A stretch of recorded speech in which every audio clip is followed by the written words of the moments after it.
దేవేంద్ర, నువ్విష్టపడి ప్రేమించిన అమ్మాయినే పెళ్లి చేసుకున్నావు.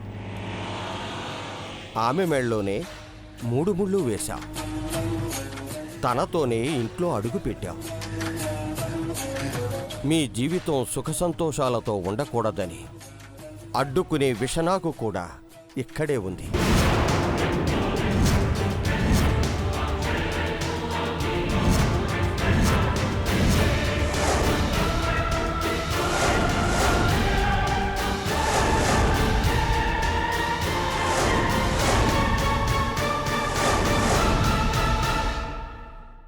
నా కొడుకు సంతోషాన్ని అడ్డుకునేదెవరు గురువుగారు? అది ఎవరనేది త్వరలోనే తెలుసుకుంటారు. అది విషసర్పం.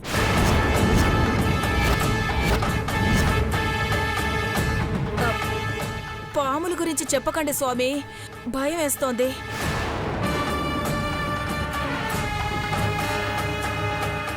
పెద్దబాబు, నీ పెళ్లి జరిగింది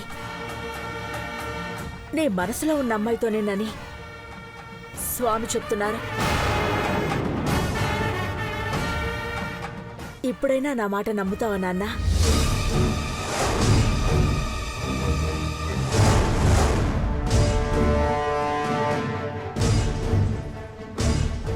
అమ్మా, అది ఇంకేముంది, నీలాంబర్నే కదా పెళ్లి చేసుకుంది. నా మనసులో ఉన్న పార్వతికే తాళి కట్టానని చెప్దామనుకున్నానమ్మా. కానీ అది నీకు ఎలా చెప్పాలో తెలియట్లేదు. పెద్దబాబు, నువ్వు నిశ్చింతగా ఉండు నాన్నా. నీ సంతోషాన్ని అడ్డుకునేది ఎవరైనా, సర్పమైనా రాబందువైనా వదిలిపెట్టే సమస్య లేదు. పార్వతిని ప్రేమించాడు, పెళ్లి చేసుకున్నది నన్ను. కానీ ఇలా అంటున్నారేంటి? పసుపు తాడికి నల్లపూసలు గుచ్చండమ్మా. ఈ ఇంటికి పెద్ద కోడలిగా వచ్చిన అమ్మాయికి ఏ అరిష్టాలు ఎదురు కావు. ఈ కార్యక్రమం వెంటనే చెయ్యండి. ఆ తర్వాత పెద్ద కోడలితో సౌభాగ్యవ్రతం నిర్వహించండి. శివరాత్రికి శివపార్వతుల ఆశీర్వాదంతో వాళ్ల ప్రతిబింబం మీ అందరికీ తెలుస్తుంది. అఖిలకి ప్రాణగండం ఉందని ముందే హెచ్చరించారు. అలాగే జరిగింది. ఇక ఆ భయం ఉండదు కదా గురుగారు? ఇంకా ఆగండమే పొంచి ఉంది. అయితే ఈ వంశ పూర్వీకులు మళ్లీ ఇంటి వారసులుగా పుడితే ఇక ఏ గండమూ ఉండదు. వారసుడు కోసమైనా నాతో కాపురం చేయాలి దేవా. చేస్తావు. రేపు మంచి రోజు. ముందు నల్లపూసల తంతు జరిపించండి. శుభం భూయాత్.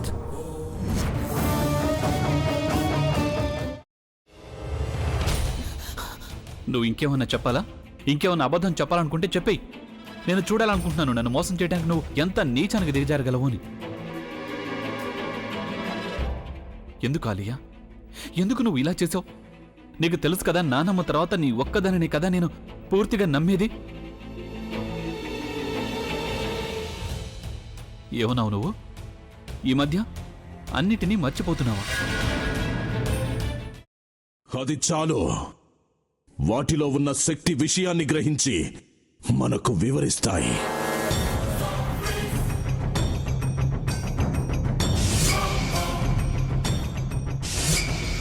ఎవరు ఆ దండ విప్పొద్దు, గది తలుపులు తెరవద్దు.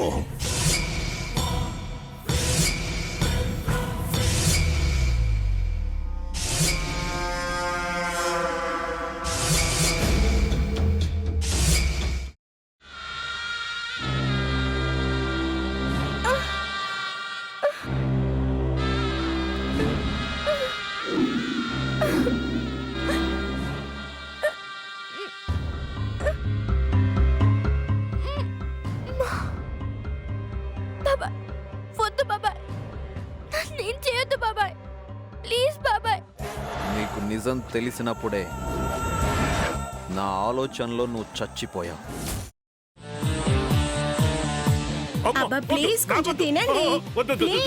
భీమారావు గారు, మీరా? ఇగో మీరా కాదు, సక్కుబాయ్. అవును, మీ పనామే లేచిపోయిందని చెప్పి కంప్లైంట్ ఇచ్చినావు కదా. రేయ్, ఆయన కంప్లైంట్ ఇచ్చింది లేచిపోయిందని కాదు, కనిపించడం లేదు అని. అట్లానా? సరే మేడం. ఇడియట్.